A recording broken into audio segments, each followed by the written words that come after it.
Hello everyone, welcome back to our YouTube channel Talk and Mock. Thanks for being here. இப்போ தான் நம்ம சேனலுக்கு first time வரீங்க அப்படின்னா சேனலை சப்ஸ்கிரைப் பண்ணிக்கோங்க. நம்மளுடைய டாக் அண்ட் மாக் அப்படிங்கிற டெலிகிராம் சேனல்ஸ் அண்ட் குரூப்ஸ் இருக்குது, அங்கேயும் ஜாயின் பண்ணிக்கோங்க. ஜாயின் பண்ணிக்கிட்டிங்கன்னா இந்த மாதிரி வீடியோஸ்க்கான அப்டேட்ஸ் அண்ட் பிடிஎஃப்ஸ் எல்லாமே அங்கே கொடுக்குறோம்.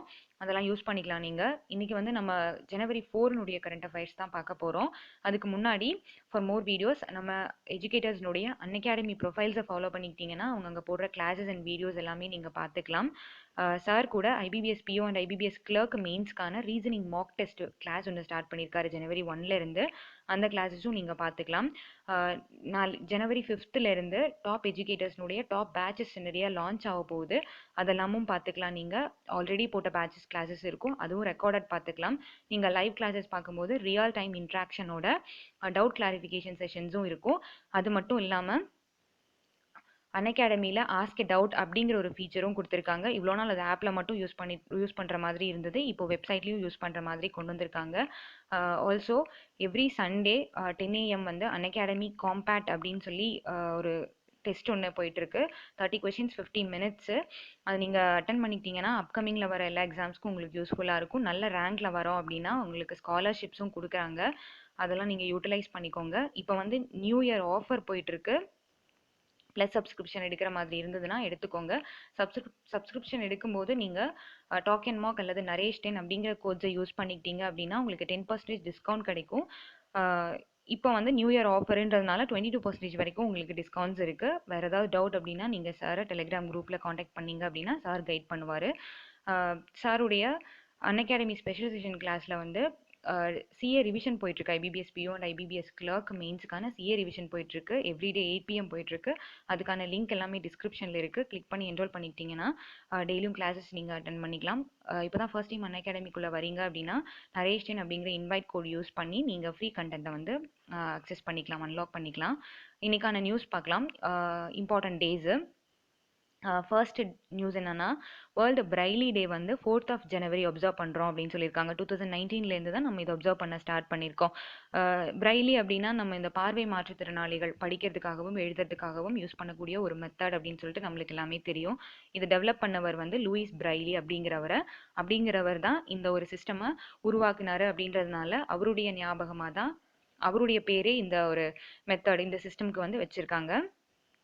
இதுக்கு முன்னாடியும் வந்து நிறைய மெத்தட்ஸ் இருந்திருக்கு. இந்த மாதிரி பார்வையற்ற மாற்றுத்திறனாளிகள் வந்து படிக்கிறதுக்காக நிறைய சிஸ்டம் இருந்துச்சு. அதில் ஒன் ஆஃப் தி மெத்தட் அப்படிங்கிறது தான் இந்த ஹவி மெத்தட் அப்படின்னு சொல்லி சொல்கிறாங்க. HAUY அப்படின்ற சிஸ்டம் சொல்கிறாங்க.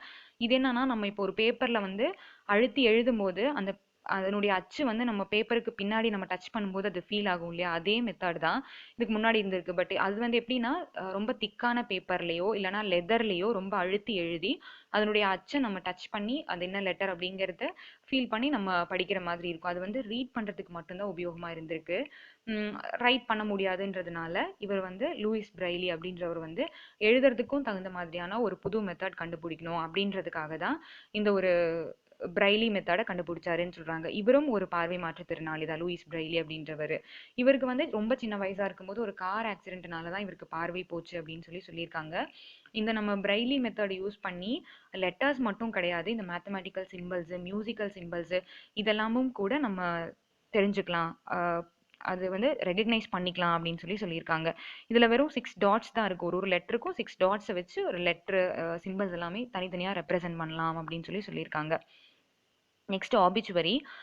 Bollywood film producer Vijay Galani passes away. Bollywood film ப்ரொடியூசரான விஜய் கலானி வந்து இறந்துட்டாருன்னு சொல்கிறாங்க. இவங்களுக்கு வந்து பிளட் கேன்சர்னால இறக்குறாங்க.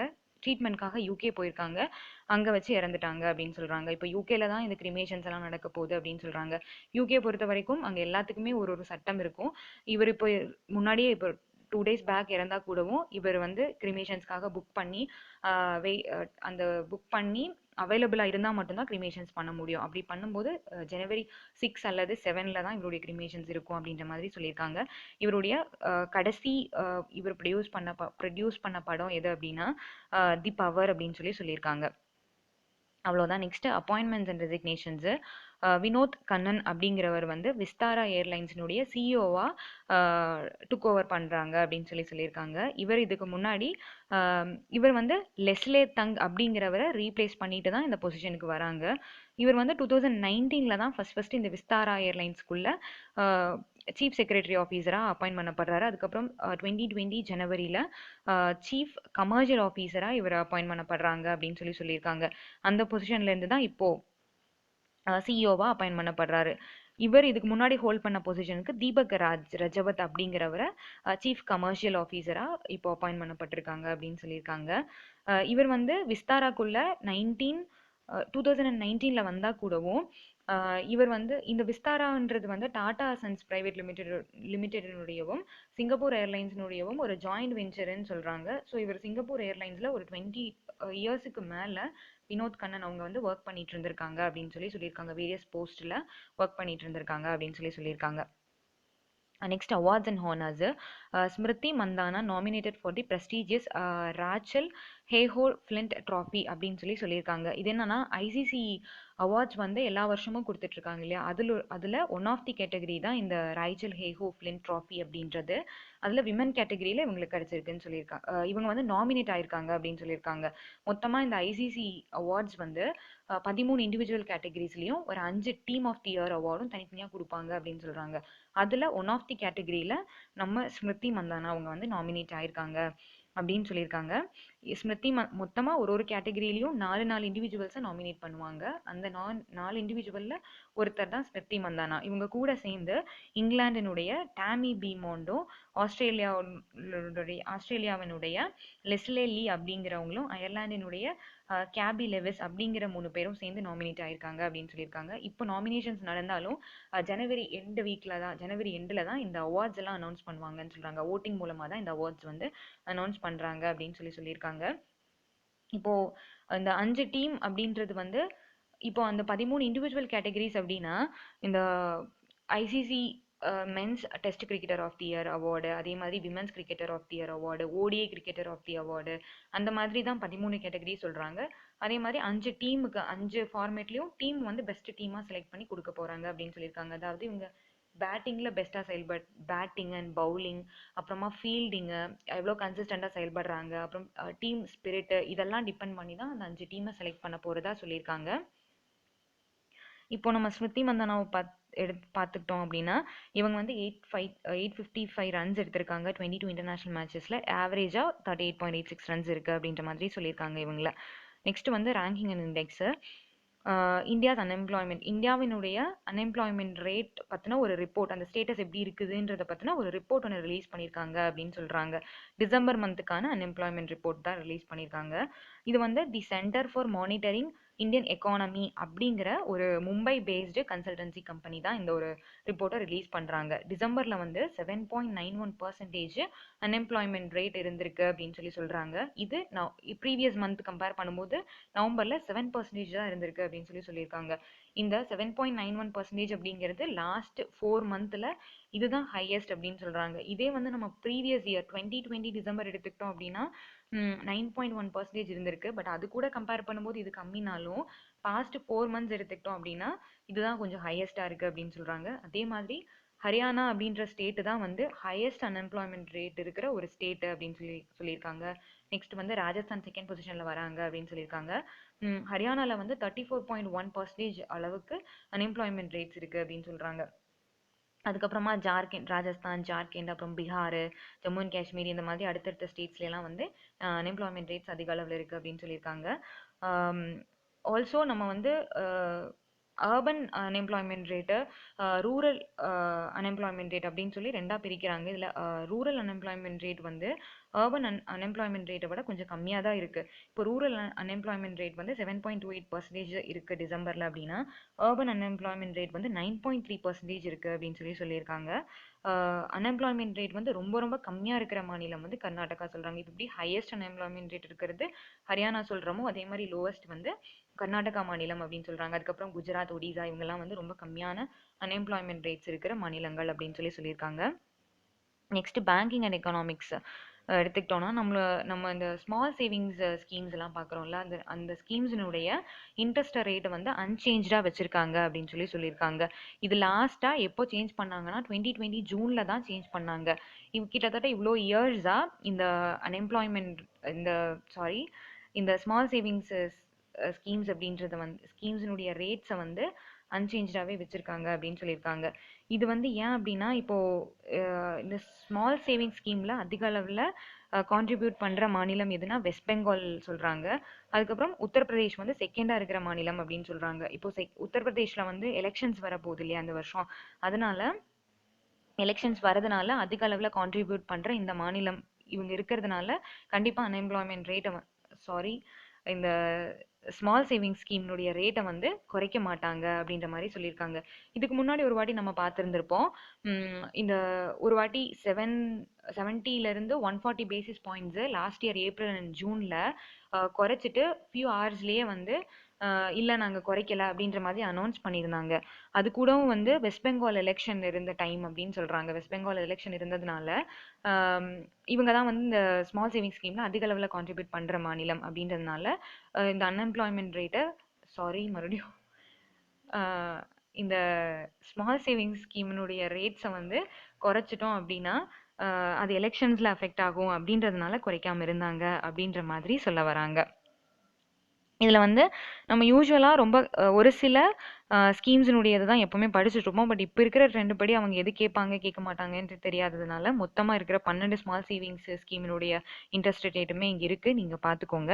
நம்ம யூஸ்வலாக இந்த சீனியர் சிட்டிசன் சேவிங் ஸ்கீம், அப்புறம் சுகன்யா சம்ருத்தி ஸ்கீம், அப்புறம் Kisan Vikas Patra, national saving scheme, இந்த மாதிரியான ஸ்கீம்ஸ் முக்கியமான இந்த ஒரு 5 ஸ்கீமினுடைய இன்ட்ரெஸ்ட் தான் பார்ப்போம்.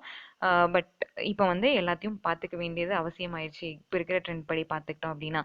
நெக்ஸ்ட் வந்து ஸ்கீம்ஸ் அண்ட் கமிட்டிஸ் என்னன்னா எனர்ஜி டிரான்சிஷன் அட்வைசரி கமிட்டி அப்படின்னு ஒரு கமிட்டி செட் பண்ணியிருக்காங்க. இந்த கமிட்டியுடைய தலைவர் யாருன்னா தருண் கபூர் அவங்களை அப்பாயிண்ட் பண்ணியிருக்காங்க. Former petroleum and natural gas மினிஸ்ட்ரியினுடைய செக்ரட்டரியாக இருந்தவர் அப்படின்னு சொல்லியிருக்காங்க. இந்த கமிட்டியை செட் பண்ணனதே கூட ministry of petroleum and natural gas அவங்க தான் செட் பண்ணியிருக்காங்க, கிரியேட் பண்ணியிருக்காங்க அப்படின்னு சொல்கிறாங்க. இது எதுக்குன்னா நம்ம 2070 நெட் ஜீரோ கார்பன் எமிஷனை அச்சீவ் பண்ணணும் அப்படின்றது வந்து இந்த கிளைமேட் சேஞ்ச் சம்மிட்டுக்கு நம்ம பிரைம் மினிஸ்டர் போயிருந்த போது சொல்லியிருந்தாங்க. 2070 நம்ம அச்சீவ் பண்ணணும் அப்படின்னு சொல்லி டார்கெட் ஃபிக்ஸ் பண்ணியிருக்காங்க. அந்த டார்கெட்டை நம்ம 2070 அச்சீவ் பண்ணணும் அப்படின்னா என்னென்ன மாதிரியான பிளான்ஸ் எல்லாம் நம்ம பண்ணணும், என்னென்ன மாதிரியான விஷயங்கள் பண்ணணும் அப்படின்னா நம்ம அதை அச்சீவ் பண்ணுவோம் அப்படின்றதுக்கான ஒரு பிளான் போட்டு கொடுக்கறது தான் இந்த கமிட்டியோட வேலை. இவங்க வந்து 6 மந்த்ல இந்த பிளானை வந்து சப்மிட் பண்ணுவாங்க அப்படின்னு சொல்லியிருக்காங்க. இப்போ மோஸ்ட்லி நம்ம வந்து ஃபியூவல் ரிலேட்டடான விஷயங்களுக்கு நம்ம இம்போர்ட் தான் பண்ணுறோம். நம்ம ஃபாரின் கண்ட்ரியை தான் டிபெண்ட் பண்ணியிருக்கோம். ஸோ நம்ம வந்து பயோஃபியூயல் அப்படிங்கிறது வந்து ஒரு ஆல்டர்னேட் மாதிரி பார்க்குறாங்க. பயோஃபியூயல் அப்படிங்கும்போது நம்ம பயோஃபியூயல், பயோகேஸ் இதெல்லாம் வந்து நம்ம கண்ட்ரிக்குள்ளேயே ப்ரொடியூஸ் பண்ணிக்கலாம். ஸோ நம்ம இம்போர்ட்டையும் கம்மி பண்ணிக்கலாம். பயோஃபியூயல் மூலமாக இந்த எமிஷனும் கம்மியாகிறதுனால 2 விஷயமும் ஒரே இதில் 2 விஷயம் பண்ணிக்கலாம் அப்படின்னு சொல்ல வராங்க. ஒரு 5000 பயோகேஸ் பிளான்ட்டும் செட் பண்ண போகிறதா சொல்லியிருக்காங்க. முக்கியமாக இந்த கமிட்டி வந்து இந்த க்ரீன் ஹைட்ரஜன் ரிலேட்டடான பிளான்ஸ் தான் கொடுக்குற மாதிரி கான்சன்ட்ரேட் பண்ணுவாங்க அப்படின்னு சொல்கிறாங்க. இப்போ க்ரீன் ஹைட்ரஜன் அப்படின்னாலே வந்து நம்மளுக்கு எமிஷன்ஸை சுத்தமாக கார்பன் எமிஷன் இல்லாத ஒரு விஷயம் தான். ஆனால் இந்த ஹைட்ரஜனை நம்ம ஃபஸ்ட்டு தயாரிக்கும் போதே வந்து எமிஷன்ஸ் இல்லாமல் இருக்கணும் அப்படின்றது தான் இந்த க்ரீன் ஹைட்ரஜன் சொல்கிறாங்க. இப்போ க்ரீன் ஹைட்ரஜன் அப்படிங்கும்போது ஃபுல்லாக ரினியூவபிள் எனர்ஜி, ரினியூவபிள் சோர்சஸை யூஸ் பண்ணி நம்ம க்ரீன் ஹைட்ரஜனை தயாரிக்கிறோம். அதை தான் க்ரீன் ஹைட்ரஜன் அப்படின்னு சொல்கிறாங்க. இதே மாதிரி கிரே ஹைட்ரஜன், ப்ளூ ஹைட்ரஜன் அப்படின்லாம் சொல்லுவாங்க. ஃபாசில் ஃபியூயலை எரிச்சு ஹைட்ரஜன் தயாரித்தோம் அப்படின்னா அதுலேயும் கார்பன் எமிஷன்ஸ் வரும். ஸோ நம்ம ஹைட்ரஜன் வந்து ஒரு ஆல்டர்னேட்டாக பார்த்தா கூட அந்த ஹைட்ரஜனை தயாரிக்கிறதுல கூட நம்ம எமிஷன்ஸை பண்ணிடக்கூடாது அப்படின்றதுல ரொம்ப கான்சென்ட்ரேட் பண்ணி தான் இந்த க்ரீன் ஹைட்ரஜன் ரிலேட்டடான விஷயங்களில் இந்த கமிட்டி வந்து கான்சென்ட்ரேட் பண்ணி பிளான்ஸை சப்மிட் பண்ணுவாங்க அப்படின்ற மாதிரி சொல்லியிருக்காங்க. நம்ம வந்து ஆல்ரெடி இந்த எலக்ட்ரிக் வெஹிக்கிள் எல்லாம் நம்ம மாற ஆரம்பிச்சிட்டோம். எலக்ட்ரிக் வெஹிக்கிள்ஸ் அப்படி மாறது மூலமாகவும் எமிஷன்ஸை கம்மி பண்ணலாம். அந்த மாதிரியான பிளான்ஸும் இவங்க கொடுப்பாங்கன்னு சொல்லியிருக்காங்க. இப்போ ரீசெண்டாக எடுத்துக்கிட்டோம்னா இது வந்து மொத்தமாக கவர்மெண்ட் வந்து எப்படி செயல்படணுன்றதுக்கான பிளான் தான். பட் இண்டிவிஜுவலாக ஒரு ஆயில் கம்பெனிஸ், கேஸ் கம்பெனிஸ் அவங்கெல்லாம் தனித்தனியாக பிளான் போட்டு இந்த வருஷத்துக்குள்ளே அவங்க கார்பன் நியூட்ரல் அச்சீவ் பண்ணணும் அப்படின்ற மாதிரி டார்கெட் செட் பண்ணி செயல்பட ஆரம்பிச்சிட்டாங்க. அதில் தான் இந்த இந்தியன் ஆயில் கார்பரேஷன்ஸ், அப்புறம் பாரத் பெட்ரோலியம், ஹிந்துஸ்தான் பெட்ரோலியம் இவங்க எல்லாமே வந்து எலக்ட்ரிக் வெஹிக்கிள் சார்ஜிங் ஸ்டேஷன்ஸ் 22,000க்கும் மேலே நாங்கள் செட் பண்ணிடுவோம் அப்படின்ற மாதிரி டார்கெட் எல்லாம் சொல்லியிருந்தாங்கல்ல. ரீசெண்ட் நியூஸ்ல எல்லாம் பார்த்துருந்தோம். இப்போ வந்து இந்த எனர்ஜி டிரான்சிஷன் அட்வைசரி கமிட்டி வந்து தருண் கபூர் தலைமையில் ஒரு கமிட்டி அமைச்சிருக்காங்க. 6 மந்த்துக்குள்ளே இவங்க பிளான்ஸை வந்து சப்மிட் பண்ணுவாங்க அப்படின்னு சொல்லியிருக்காங்க. நெக்ஸ்ட் வந்து அதே மாதிரி செபி வந்து ஒரு கமிட்டி வந்து செட் பண்ணியிருந்திருக்காங்க. அந்த கமிட்டியில் சில மாற்றங்களை பண்ணியிருக்காங்க அப்படின்னு சொல்கிறாங்க. அது என்னன்னா பிரைமரி மார்க்கெட் அட்வைசரி கமிட்டி அப்படின்னு சொல்லி செபி கிட்ட ஒரு கமிட்டி இருக்காங்க. அந்த கமிட்டியில் சில மாற்றங்களை இப்போ பண்ணியிருக்காங்க. நம்ம செபியை பொறுத்த வரைக்கும் எடுத்துக்கிட்டோம்னா கேபிட்டல் மார்க்கெட், மணி மார்க்கெட்டுன்னு சொல்லி 2 மார்க்கெட்ஸ் பார்ப்போம். நம்ம பேங்கிங் அவேர்னஸ் எல்லாம் படிக்கும்போது படிச்சிருந்திருப்போம். அதுல கேபிட்டல் மார்க்கெட்ல தான் இந்த primary market and secondary markets அப்படின்னு சொல்லி நம்ம பார்ப்போம். அதுல தான் இப்போ பிரைமரி அப்படி அப்படி இருக்கிற ஒரு இதுல தான் பிரைமரி மார்க்கெட்கான அட்வைசஸ், சஜஷன்ஸ், அந்த ஃப்ரேம் ஒர்க் எல்லாம் போடுவாங்கல்ல, அந்த மாதிரி ஒரு கமிட்டி இருக்கு. அந்த கமிட்டியினுடைய தலைவரை இப்போ மாத்திருக்காங்க அப்படின்னு சொல்றாங்க. இதுக்கு முன்னாடி வந்து மதாபி புரி பச் அப்படிங்கிற தலைவர் இருந்தாங்க.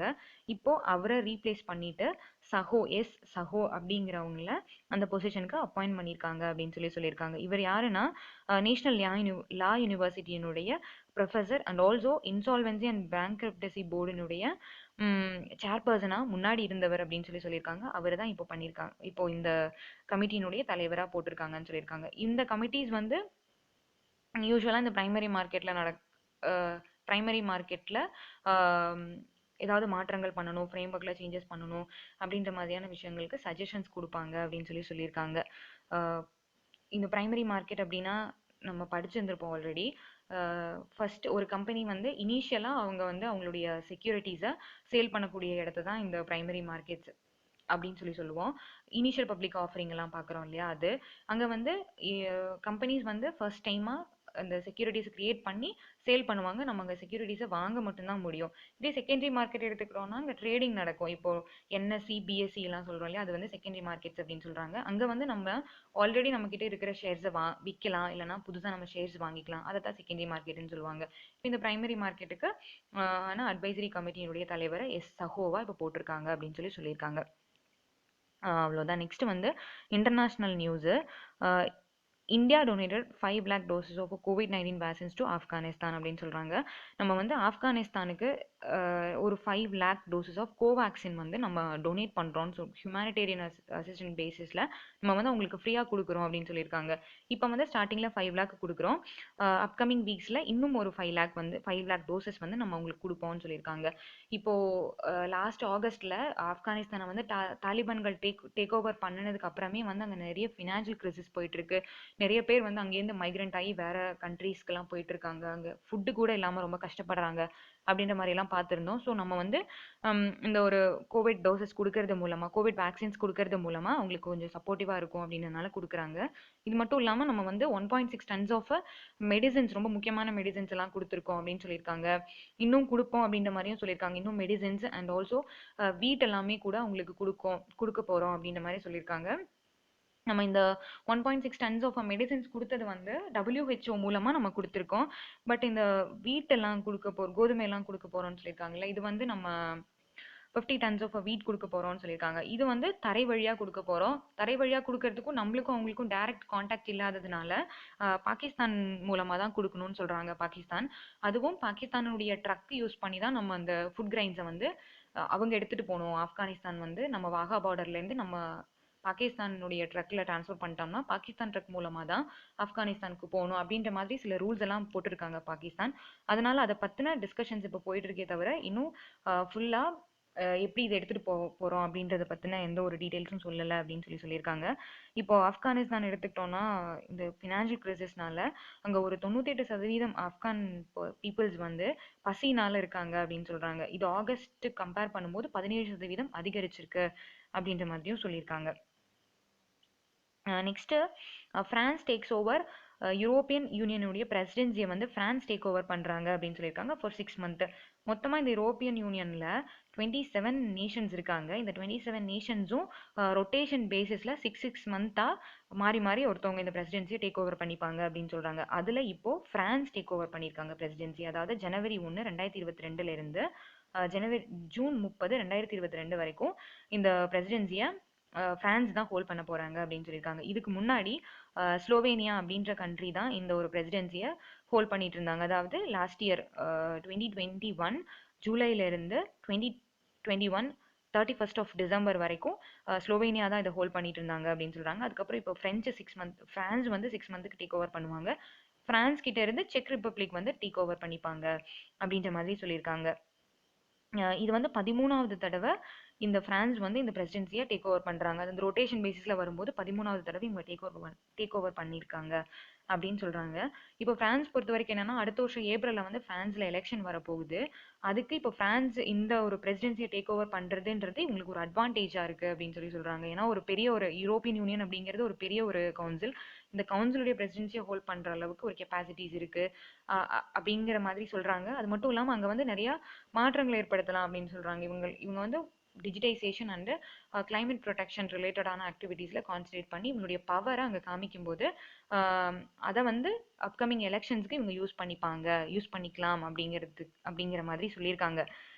இப்போ வந்து இமானுவேல் மேக்ரான் தான் அங்கே அந்த கண்ட்ரியோடைய பிரசிடென்ட்டாக இருக்காங்க. பட் இவர் தான் அடுத்த எலெக்ஷன்லையும் பிரசிடென்ஷியல் கேண்டிடேட்டாக இருப்பாரா அப்படின்றது வந்து தெரியாது. இன்னும் அனௌன்ஸ் பண்ணல அஃபிஷியலாக. பிப்ரவரியில் அனௌன்ஸ் பண்ணுவாங்க அப்படின்ற மாதிரி சொல்லியிருக்காங்க. Next state and national news பார்க்கலாம். நம்ம ஜஸ்டிஸ் சந்திரசந்த் அப்படிங்கிறவங்க வந்து ஃபைலிங் மாடியூல் அப்படின்றத கேரளா ஹைகோர்ட்ல இனாகிரேட் பண்ணியிருக்காங்க அப்படின்னு சொல்லியிருக்காங்க. இது என்னன்னா ஃபைலிங் மாடியூல் அப்படிங்கும்போது நம்ம டைரக்டா வந்து கோர்ட்டுக்கு போய் ஒரு கம்ப்ளைண்ட்டை ரெஜிஸ்டர் பண்ணணும் அப்படின்னு கிடையாது. வீட்டில் இருந்துட்டே நம்ம ஆன்லைன் மூலமா ஒரு கம்ப்ளைண்ட்டை ரெஜிஸ்டர் பண்றதாகட்டும், இல்லைனா டாக்குமெண்ட் அப்லோட் பண்றதாகட்டும், இதெல்லாம் நம்ம வீட்டில் இருந்தே பண்ணிக்கலாம் அப்படின்னு சொல்றாங்க. இதனால நிறைய டைம் சேவ் ஆகும், டிராவல் பண்ண வேண்டிய தேவை இருக்காது அப்படின்ற மாதிரி சொல்ல வராங்க. இப்போ வந்து இவங்க இந்த ஃபைலிங் மாடியூல் மட்டும் இல்லை, பேப்பர்லெஸ் கோர்ட்டு, அதுக்கப்புறமா ஆஃபீஸு இதெல்லாம் கூட இனாகிரேட் பண்ணியிருக்காங்க அப்படின்னு சொல்லியிருக்காங்க.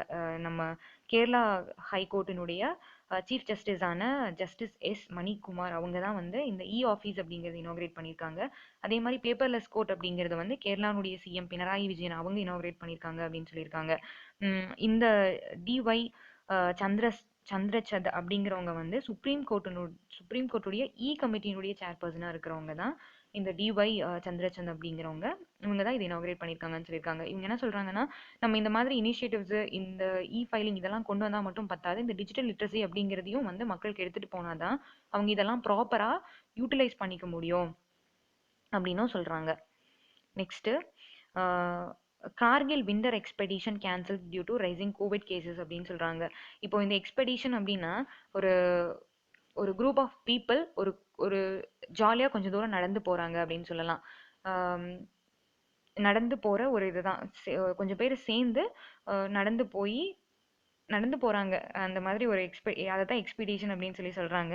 அதை வந்து இப்போ கேன்சல் பண்ணுறதா சொல்லியிருக்காங்க. நார்த்தன் ஸ்டேட்ஸ் எடுத்துக்கிட்டாலே நம்மளுக்கு வந்து டூரிசம்க்கு ரொம்ப ஃபேமஸான பிளேசஸ் தான். அதுவும் விண்டர் சீசன் அப்படிங்கும்போது இன்னும் அதிகமான டூரிஸ்ட் எல்லாம் வருவாங்க. ஸோ இந்த எக்ஸ்பெடிஷன் அப்படின்னா இந்த கார்கில் பிளேஸில் இருக்கிற ரொம்ப நல்ல பிளேசஸ், கார்ஜியஸான பிளேசஸ் எல்லாம் வந்து எக்ஸ்ப்ளோர் பண்ணுறதுக்காக இந்த மாதிரி அந்த பிளேசஸில் பீப்புள்ஸ் எல்லாம் சேர்ந்து நடந்து போய் அதெல்லாம் எக்ஸ்ப்ளோர் பண்ணுவாங்க அப்படின்னு சொல்கிறாங்க. அந்த டைமில் சில ஈவெண்ட் எல்லாம் நடக்கும் அப்படின்னு சொல்கிறாங்க. ஸ்னோ ஹோர்ஸ் போலோ, அப்புறம் ஸ்னோ சாக்ஸர், அப்புறம் ஸ்னோ பேசிங், அந்த மாதிரி எல்லாம் சில ஈவெண்ட்ஸும் ஆர்கனைஸ் பண்ணி அதை என்ஜாய்மெண்ட் பண்ணி அந்த எக்ஸ்பெடிஷனை பண்ணுவாங்க அப்படின்னு சொல்கிறாங்க. அது வந்து ஜனவரி 22 அப்போ ஸ்டார்ட் ஆகிறதா இருந்துச்சு. 7 நாள் நடக்கும் இது. ஜனவரி 22 ஸ்டார்ட் ஆகிறதா இருந்தது. இப்போ கோவிட் கேசஸ் கொஞ்சம் அதிகமானதுனால அதை கேன்சல் பண்ணிட்டதா சொல்லியிருக்காங்க. Next news, union minister inaugurate CGHS wellness centre in Nashik அப்படின்னு சொல்றாங்க. இந்த சிஜிஹெச்எஸ் அப்படின்னா சென்ட்ரல் கவர்மெண்ட் ஹெல்த் ஸ்கீம் னுடைய ஒரு வெல்னஸ் சென்டரை தான் நாசிக்ல ஓப்பன் பண்ணியிருக்கிறதா சொல்லியிருக்காங்க. நம்ம union ministry of state for health and family welfare மினிஸ்டரான பாரதி பவர் அவங்க தான் இதை இனாகிரேட் பண்ணியிருக்காங்க அப்படின்னு சொல்லியிருக்காங்க. இந்த சென்ட்ரல் கவர்மெண்ட் ஹெல்த் ஸ்கீம் அப்படிங்கிறது 1954லேயே சென்ட்ரல் கவர்மெண்ட் எம்ப்ளாயீஸ்க்காக கொண்டு வரப்பட்ட ஒரு ஸ்கீம் தான் இது. சென்ட்ரல் கவர்மெண்ட் எம்ப்ளாயீஸ் வந்து சில ஹாஸ்பிட்டல்ஸ், குறிப்பிட்ட ஹாஸ்பிட்டல்ஸில் ஃப்ரீயாகவே ட்ரீட்மெண்ட் எடுத்துக்கிறதுக்காக கொண்டு வரப்பட்ட ஸ்கீம் தான். அந்த ஸ்கீமுக்கான ஒரு வெல்னஸ் சென்டர் அப்படின்னு சொல்கிறாங்க. இந்த ஸ்கீம் ரிலேட்டடான இஷ்யூஸ் இருக்கும்ல, இப்போது சரி என்கொயரிஸ் ஆகட்டும், இப்போ இவங்க வந்து எமர்ஜென்சியில் ஒரு ப்ரைவேட் ஹாஸ்பிட்டலில் போய் ட்ரீட்மெண்ட் எடுத்துக்கிறாங்க அப்படின்னா அந்த ட்ரீட்மெண்ட்டுக்கான அமௌண்ட் பே பண்ணியிருப்பாங்க. இல்லைனா ஏதாவது எக்யூப்மெண்ட்ஸு, இந்த டிசேபிளான பீப்புள்ஸ்க்கான சில எக்யூப்மெண்ட்ஸ்லாம், மெஷினரிஸ் எக்யூப்மெண்ட்ஸ்லாம் வாங்குவாங்க இல்லையா, அப்போ அதெல்லாம் வாங்கும்போது அதுக்கான அமௌண்ட் இவங்க கையிலேருந்து கொடுத்துருப்பாங்க. அதை வந்து திரும்ப கொடுக்குற மாதிரி வேலைகளை எல்லாம் பண்ணுறது தான் இந்த வெல்னஸ் சென்டர் அப்படின்னு சொல்கிறாங்க. இந்த வெல்னஸ் சென்டர் வந்து இப்போது நாசிக்கில் ஒன்று உருவாயிருக்குன்னு சொல்கிறாங்க. மகாராஷ்டிராவில் இந்த நாசிக்கில் உருவானதோட சேர்த்து மகாராஷ்டிராவில் மொத்தம் 4 வெல்னஸ் சென்டர்ஸ் வந்து வந்திருக்கு அப்படின்னு சொல்லியிருக்காங்க. மும்பை, புனே, நாக்பூரில் ஆல்ரெடி இருக்குது. இப்போ நாசிக்லேயும் வந்திருக்கு அப்படின்னு சொல்லியிருக்காங்க. மொத்தமாக இப்போ மும்பையில் மகாராஷ்டிராவில் மட்டும் 4 சென்டர்ஸ் இருக்குது, wellness centres. All over country எடுத்துக்கிட்டோம் அப்படின்னா மொத்தம் 74 சிட்டிஸில் இந்த மாதிரி சென்டர்ஸ் இருக்குது அப்படின்னு சொல்கிறாங்க. அதில் 38.5 லேக் ஆஃப் பீப்புள்ஸ் வந்து இதனால பெனிஃபிட் ஆகுறாங்க அப்படின்னு சொல்கிறாங்க. இது வந்து டேரக்டாக சென்ட்ரல் கவர்மெண்ட் எம்ப்ளாயீஸ் அண்ட் அந்த அவங்க ஃபேமிலி சார்ந்தவங்க, அப்புறம் இப்போ பென்ஷன் வாங்கிட்டு இருக்கிறவங்க, அவங்களுக்கான ஒரு வெல்ஃபேர் மாதிரி, அவங்களுக்கான ஒரு ஹெல்த் ஸ்கீமு. அந்த ஸ்கீமில் ஏதாவது குறைபாடுகள் இல்லைனா அந்த ரிலேட்டடான என்கொயரிஸ் அது பண்ணுறது அதெல்லாம் பண்ணுறவங்க தான் இந்த வெல்னஸ் சென்டர் அப்படின்னு சொல்கிறாங்க. அவ்வளோதான். நெக்ஸ்ட்டு வந்து பிஎம் மோடி, நம்ம பிரைம் மினிஸ்டர் மோடி வந்து மணிப்பூரில் 22 டெவலப்மெண்டல் ப்ராஜெக்ட்ஸ் வந்து இனாக்ரேட் பண்ணியிருக்காங்க. ஃபவுண்டேஷன் ஸ்டோன் லே பண்ணியிருக்காங்க, இனாக்ரேட் பண்ணியிருக்காங்க அப்படின்னு சொல்லியிருக்காங்க. இப்போ மணிப்பூரில் எலெக்ஷன்ஸ் வரப்போகுது அப்படிங்கிறது நம்மளுக்கே தெரியும். மணிப்பூர் மட்டும் இல்லை, ஒரு 5 ஸ்டேட்டில் இந்த வருஷம் எலெக்ஷன் வரப்போகுது அப்படின்னு பார்த்துருந்துப்போம். நம்ம உத்தரப்பிரதேஷ், உத்தரகாண்ட், அப்புறம் பஞ்சாப், மணிப்பூர், இந்த மாதிரியான ஒரு 5 ஸ்டேட்ஸில் எலெக்ஷன்ஸ் வரப்போகுதுன்னு பார்த்துருக்கோம். அதோட பார்ட்டாக தான் நம்ம ரீசெண்டாகவே நிறைய டெவலப்மெண்டல் ப்ராஜெக்ட்ஸ் எல்லாம் வந்து இந்த 5 ஸ்டேட்லையும் பார்த்துட்டே தான் இருக்கோம். அதில் ஒரு பார்ட்டாக தான் இந்த ஒரு மணிப்பூரில் நடக்கிற இந்த ஒரு 22 டெவலப்மெண்ட் ப்ராஜெக்ட்ஸ் அப்படின்னு சொல்லியிருக்காங்க. மொத்தம் 4800 கோடி மதிப்பிலான ஒரு 22 ப்ராஜெக்ட்ஸ் இங்கே பண்ணுறாங்கன்னு சொல்கிறாங்க. அதில் 13 ப்ராஜெக்ட் வந்து ஆல்ரெடி கம்ப்ளீட் ஆகி அதை இனாக்ரேட் பண்ணியிருக்காங்க. மற்ற 9 ப்ராஜெக்ட்டுக்கான ஃபவுண்டேஷன் ஸ்டோன் வந்து லே பண்ணிட்டு வந்திருக்காங்க அப்படின்னு சொல்லியிருக்காங்க. இப்போ பர்டிகுலராக நம்ம பார்க்கணுன்னா ஒரு ஸ்டீல் பிரிட்ஜ் ஒன்று இனாக்ரேட் பண்ணியிருக்கிறதா சொல்லியிருக்காங்க. பாரக் ரிவருக்கு மேலே அசாமில் இருக்கிற சில்சர் அப்படிங்கிற பிளேஸையும் இம்ஃபாலையும் கனெக்ட் பண்ணுற மாதிரியான ஒரு ஸ்டீல் பிரிட்ஜ் இனாக்ரேட் பண்ணியிருக்காங்க. அப்புறமா ஒரு 2000க்கும் மேலே ஒரு மொபைல் டவர்ஸ் இனாக்ரேட் பண்ணியிருக்காங்கன்னு சொல்லியிருக்காங்க. அப்புறம் ட்ரிங்கிங் வாட்டர் ஸ்கீமு, அப்புறம் ஒரு கோவிட் ஹாஸ்பிட்டலு, கேன்சர் ஹாஸ்பிட்டலு, இந்த மாதிரியான இனாக்ரேட் பண்ணியிருக்காங்க. ஆல்சோ ஒரு 5 நேஷனல் ஹைவேஸ்க்கான ஃபவுண்டேஷன் ஸ்டோன், அப்புறம் 2 ஹேண்ட்லூம் அண்ட் ஹேண்ட் கிராஃப்ட்டுக்கான சென்டர்ஸை வந்து ஃபவுண்டேஷன் ஸ்டோன் லே பண்ணியிருக்காங்க அப்படின்ற மாதிரி சொல்லியிருக்காங்க. அவ்வளோதான். நெக்ஸ்ட் நியூஸ் வந்து Maharashtra implements use of the electric vehicles from the January 2022 அப்படின்னு சொல்கிறாங்க. இப்போது நம்ம லாஸ்ட் இயரே பார்த்துருப்போம், மகாராஷ்டிரா எலக்ட்ரிக் வெஹிக்கிள் பாலிசி அப்படிங்கிறது ஒன்று கொண்டு வந்தாங்க அப்படின்னு சொல்லி பார்த்துருந்தோம். இவங்க தான் இந்த எலக்ட்ரிக் வெஹிக்கிள் பாலிசின்னு கொண்டு வரக்கூடிய முதல் ஸ்டேட் அப்படிங்கிறதையும் நம்ம பார்த்துருந்தோம். அதில் என்ன சொல்லியிருந்தாங்கன்னா, மகாராஷ்டிரா கவர்மெண்ட்டினுடைய பர்பஸ்க்காக இப்போது கவர்மெண்ட் ஆஃபீஸஸு, அப்புறம் அர்பன் லோக்கல் பாடிஸு, கார்பரேஷன்ஸு, இதுக்கு தேவையான வெஹிக்கிள்ஸ் எல்லாமே வந்து ஒன்லி எலக்ட்ரிக் வெஹிக்கிள்ஸ் மட்டும்தான் நம்ம பர்ச்சேஸ் பண்ண போகிறோம். பர்ச்சேஸ் பண்ணுவோம், இல்லைனா ரெண்ட்டுக்கு எடுத்தாலும் எலக்ட்ரிக் வெஹிக்கிள்ஸ் மட்டும்தான் எடுப்போம். அதுவும் 2022 ஏப்ரல் 1ஆம் தேதியிலிருந்து இந்த மாதிரி பண்ண போகிறோம் அப்படின்னு சொல்லியிருந்தாங்க இந்த மகாராஷ்டிரா எலக்ட்ரிக் வெஹிக்கிள் பாலிசியில். இப்போ அதை கொஞ்சம் முன்னாடியே அந்த வேலைகளை பண்ண ஆரம்பிக்க போகிறோம் அப்படின்னு சொல்லியிருக்காங்க. அதாவது இந்த ஏப்ரல் 1, 2022லேருந்து பண்ண போகிற விஷயத்த ஜனவரி 1, 2022லேருந்தே பண்ணுறதா சொல்லியிருக்காங்க. இப்படி அவங்க இந்த பண்ணுறது மூலமாக கொஞ்சம் ஏர்லியராகவே பண்ணுறது மூலமாக யூஸ்வலாகவே இந்த மகாராஷ்டிரா எலக்ட்ரிக் வெஹிக்கிள் பாலிசி மூலமாக இந்த பொல்யூஷன் எல்லாம் கொஞ்சம் கண்ட்ரோல் பண்ணலாம் அப்படின்றதான் இவங்களுடைய மோட்டோ. இப்போ இவங்க கொஞ்சம் ஏர்லியாக பண்ணும்போது அந்த விஷயங்கள்லாம் கொஞ்சம் ஏர்லியாகவே அட்டைன் பண்ணிடலாம் அப்படின்னு சொல்கிறாங்க. இப்போது இந்த எலக்ட்ரிக் வெஹிக்கிள்ஸ் வரது மூலமாக நாய்ஸ் பொல்யூஷன் கண்ட்ரோல் ஆகும், ஏர் குவாலிட்டி வந்து இன்னும் கொஞ்சம் பெட்டர் பண்ணலாம், ஏர் பொல்யூஷனை கண்ட்ரோல் பண்ணலாம் அப்படின்னு சொல்கிறாங்க. க்ரீன் ஹவுஸ் கேஸு எமிஷன்ஸை கண்ட்ரோல் பண்ணலாம், ஆல்சோ இந்த கார்பன் எமிஷன்ஸ் எல்லாம் கம்மி பண்ணலாம் அப்படின்னு சொல்லியிருக்காங்க. இந்த மகாராஷ்டிரா எலக்ட்ரிக் வெஹிக்கிள் பாலிசியில் என்ன சொல்கிறாங்கன்னா, 2025ங்கிற வருஷத்தில் வந்து ஓவராலாக வெஹிக்கிள்ஸ் இவ்வளோ ரெஜிஸ்டர் ஆகுது அப்படின்னா அதில் 10% வெஹிக்கிள்ஸ் வந்து எலக்ட்ரிக் வெஹிக்கிளாக தான் இருக்கும் அப்படின்ற மாதிரி சொல்லியிருக்காங்க. அப்புறம் 2025ங்கிற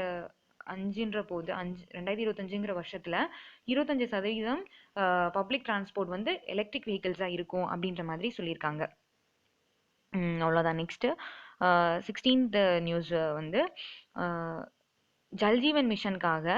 ஜல்ஜீவன் மிஷனுடைய இம்ப்ளிமெண்டேஷன்ஸ்க்காக ஒடிசா கவர்மெண்ட்டுக்கு சென்ட்ரல் கவர்மெண்ட் வந்து 830 கோடி வந்து அலோகேட் பண்ணியிருக்காங்க, ரிலீஸ் பண்ணியிருக்காங்க அப்படின்னு சொல்கிறாங்க. ஆல்ரெடி நிறைய அமௌண்ட்ஸ் ரிலீஸ் பண்ணியிருக்காங்க, அதில் 830 கோடி கடைசியாக ரிலீஸ் பண்ணியிருக்காங்க அப்படின்னு சொல்லியிருக்காங்க. இந்த ஜல்ஜீவன் மிஷன் அப்படிங்கிறது மொத்தமாக இந்தியாவில் இருக்கிற எல்லா ரூரல் ஹவுஸ் ஹோல்டுக்கும் டேப் வாட்டர் கனெக்ஷனை வந்து கொடுக்கணும் அப்படின்றது தான் அப்படின்ற ஒரு ஸ்கீம் தான், இந்த மிஷன் தான் இந்த ஜல்ஜீவன் மிஷன் அப்படிங்கிறது. இது ஆகஸ்ட் 15 2019 லான்ச் பண்ணாங்க. இது இது வந்து 2024ங்கிற வருஷத்துக்குள்ள இந்தியால இருக்கிற எல்லா ரூரல் ஹவுஸ் ஹோல்டுக்கும் நம்ம வந்து டேப் வாட்டர் கனெக்ஷன் குடுத்துருக்கணும்ன்றது வந்து டார்கெட்டா வச்சிருந்தாங்க. இது ஒரு சில ஸ்டேட்ஸ் வந்து நாங்க 2022லயே முன்னாடியே நாங்க அச்சீவ் பண்ணிருவோம்ன்ற மாரி டார்கெட் சேஞ்ச் பண்ணாங்க. இப்பவே ரீசென்ட்டா ரொம்ப ஒரு சில ஸ்டேட்ஸ் எல்லாம் இந்த கோவா, பாண்டிச்சேரி இவங்கலாம் வந்து ஆல்ரெடி அச்சீவ் பண்ணிட்டாங்க. இந்த 100% ரூரல் ஹவுஸ் ஹோல்டுக்கு இந்த டேப் வாட்டர் கனெக்ஷன் குடுக்கறது அப்படின்றதெல்லாம் நம்ம பார்த்திருந்தோம். இப்ப வந்து 830 கோடி இதுக்காக குடுத்துருக்காங்கன்னு சொல்லியிருக்காங்க. இந்த 830 கோடியோட சேர்த்து 2021, 22 வருஷத்துல மொத்தமா 3,323 கோடி வந்து அலோகேட் பண்ணியிருக்காங்க. ஒடிசா கவர்மெண்ட்காக மட்டுமே, ஒடிசா கவர்மெண்ட்டுக்கு ஜல்ஜீவன் மிஷனுக்காக குடுத்துருக்காங்க அப்படின்னு சொல்றாங்க. இதே வந்து அதுக்கு முன்னாடி இயர் கம்பேர் பண்ணோம் அப்படின்னா வெறும் 800 கோடி கிட்ட தான் குடுத்துருந்துருக்காங்க. அதுக்கப்புறம் 3000 கோடி குடுத்துருக்காங்க. இனி 2022ன்ற வருஷத்துல எவ்வளவு குடுப்பாங்கன்னு தெரியாது. அப்கமிங்ல அதெல்லாம் பார்த்துக்கலாம் நம்ம.